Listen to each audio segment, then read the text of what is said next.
নিজ হাতে উপার্জিত খাবারের চেয়ে, অর্থের চেয়ে শ্রেষ্ঠ খাবার পৃথিবীর কোন মানুষ কোনদিন ভক্ষণ করে নাই। চিল্লায় কোন সুবহানাল্লাহ। শ্রেষ্ঠতম খাবার, নিজ হাতে উপার্জিত খাবার, ঘাম জড়িয়ে যে অর্থ উপার্জন করা হয়, যে ইনকাম করা হয়, এটা হালাল। আর হালাল খেয়ে দোয়া করলে কবুল করে কে?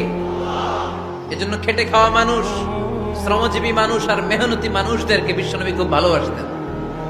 তারা বিশ্বনবীর বন্ধু আর বিশ্বনবী ছিল তাদের বন্ধু। সুবহানাল্লাহ পড়েন। এত ভালোবাসতেন বিশ্বনবী খেটে খাওয়ার মেহনতি মানুষদেরকে।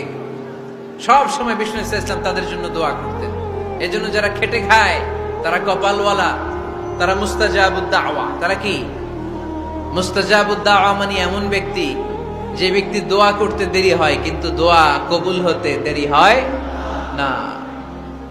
আপনারা এখানে ব্যবসা করেন কে কে? দেখি তো, হাত তোলেন তো। ব্যবসা, মাশাআল্লাহ, অনেক ব্যবসায়ী আছে তো দেখি।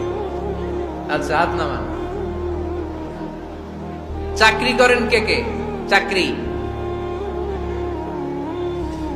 চাকরিও তো অনেক করে দেখি, হাত নামান। প্রবাসী, ছুটিতে দেশে আসছেন। হুজুর আমি আছি, কই? আপনি দেখতে আসছেন? মাশাআল্লাহ। কোন দেশে থাকেন?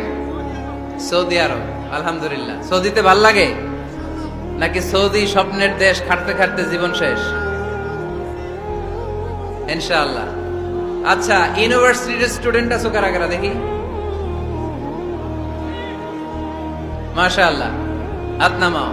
ক্লাস 5 থেকে ইন্টারমিডিয়েট পর্যন্ত পড়াশোনা করতেছো অথবা দাখিল আলিম পর্যন্ত, কারা কারা দেখি?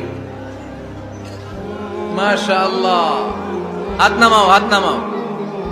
একবারও যারা হাত তোলেন না এবার তারা হাত তোলেন।